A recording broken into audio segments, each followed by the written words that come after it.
How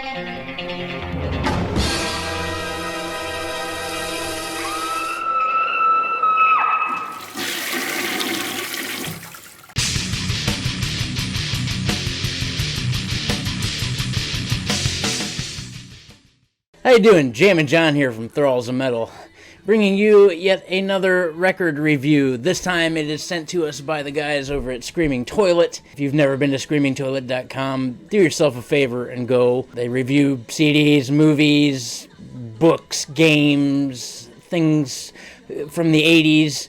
It's a great time. Go over there. Send them some love. The band that I am reviewing today is the band East of Lyra. The album is titled East of Lyra. They're from the UK on Heavy Metal Records. Released in 2019, in December of 2019, this is their first release. The project is based around bassist Lee Payne from the band Cloven Hoof. Apparently they were a British kind of new wave era heavy metal band, kind of Maidenish. I've never personally heard it, that's just from what I read. Let's get into East of Lyra, shall we? Now, you'll know from the second you start this record till the time you finish this album, it sounds really reminiscent of the band Rush. And when I say really reminiscent, it's almost plagiarism. It's probably not, but it really sounds like Rush. Being that this is an album that's formed and headed by a bass player, one would think that they would want the bass tone to sound like melted butter flowing over popcorn and getting stuck in the kernels, and just really a fun tone. This tone flat out reminds me of Isaac Hayes, and the reason I'm going to say Isaac Hayes is it sounds like Isaac Hayes is humming the bass melody while plugging his nose. I know that sounds messed up, but you'll hear it. Also sounds a lot like Dream Theater. This is first and best displayed on the opening track, Siren Song, which is aptly titled Siren Song because whomever mixed these guitars needs to be arrested. What it sounds like is, you know, some chicks, when they sneeze in rapid-fire succession, and it sounds like every individual sneeze sounds like a mouse being stepped on.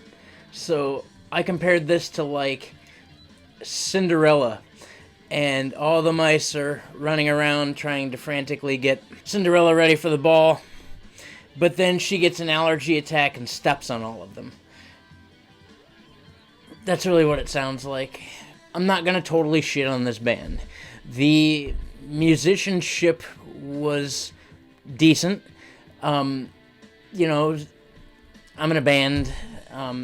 You know, you got to give bands credit where credit's due, in the sense that they have a record that's released on a label, and I don't have an album released on a label, and they've undoubtedly toured, and I haven't toured, so respect on that forefront.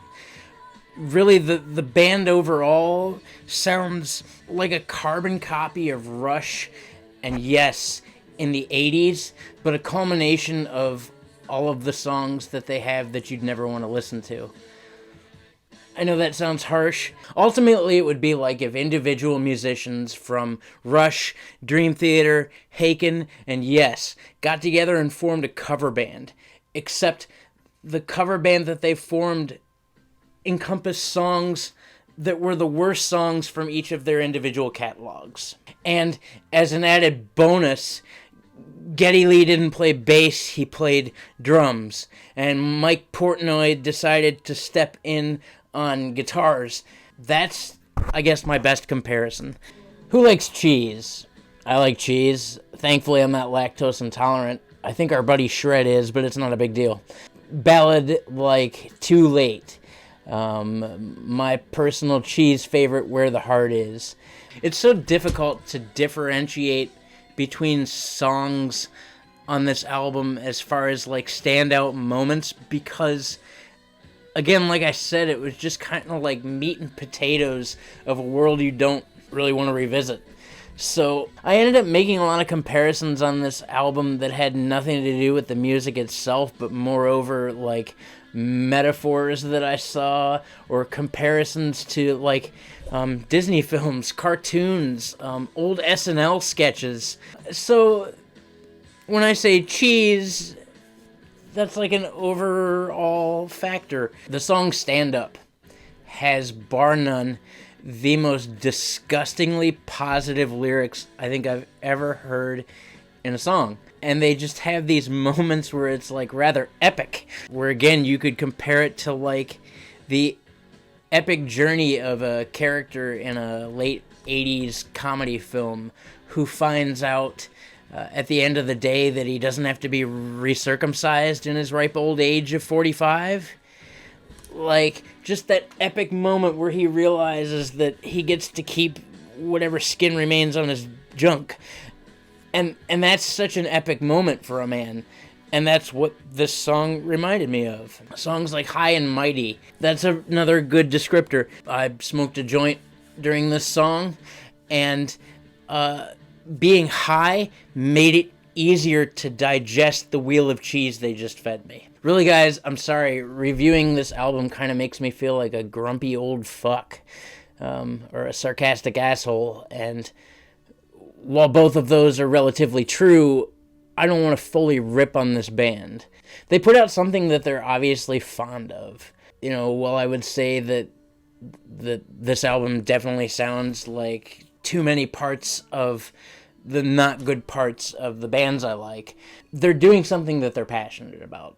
It's obvious. You can hear it in the songs.